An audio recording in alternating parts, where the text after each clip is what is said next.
我来自中国新疆乌鲁木齐，乌鲁木齐是我的家乡。我目前是在白俄罗斯国立大学新闻系，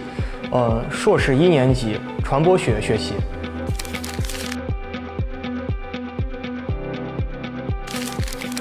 白俄罗斯是一个很安静的国家，同时呢，它也是一个非常平静的国家。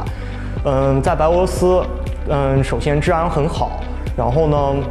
它有很优美的一个自然环境。然后像白俄罗斯跟中国呢，有很多一些文化，包括风俗上的一些不同，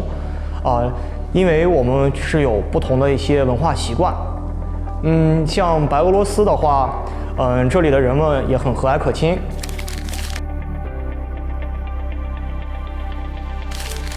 我认为呢，像在白俄罗斯学习最困难，当然首先是要习惯学会说俄语，然后俄语是最重要的，因为只有会了语言，你才会更好的沟通。其次呢，像饮食习惯这方面的话，也是需要逐渐的去适应的，因为中国有很多饮食，像白俄罗斯的饮食跟中国饮食还是存在一些差异的。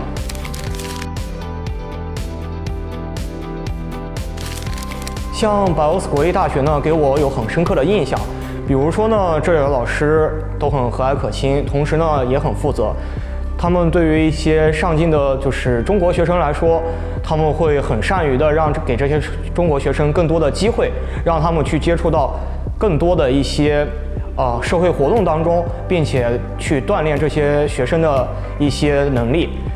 对于学生来说，像我们也会积极参加白俄罗斯国立大学的一些青年社团的活动。这里的青年社团活动跟国内的都很相似，但是却也有很多不同。我认为呢，在白俄罗斯国立大学，你可以更好的去抓住一些机遇，来让自己或所擅长的一些领域更加的随有所成。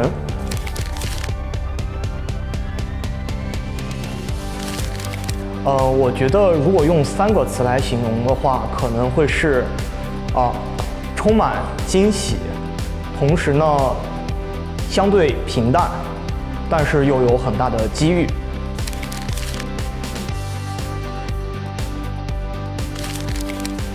来到白俄罗斯学习呢，特别是作为新生，